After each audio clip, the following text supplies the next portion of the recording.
Arkadaşlar merhaba. Narın pazarlama olarak sizlerden gelen yoğun talep üzerine baca motorumuzu tanıtımını yapacağız size. Ürünümüz arkadaşlar 370 watt.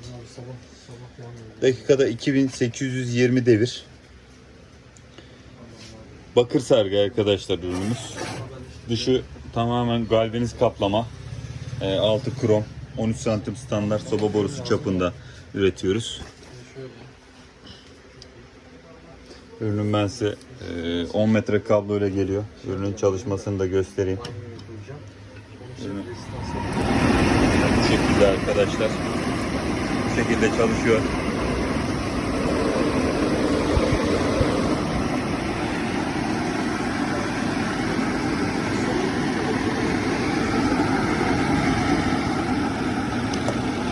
Her türlü barbekü, mangal, ocakbaşı restoranlarda, özellikle evlerde kullanıma uygundur.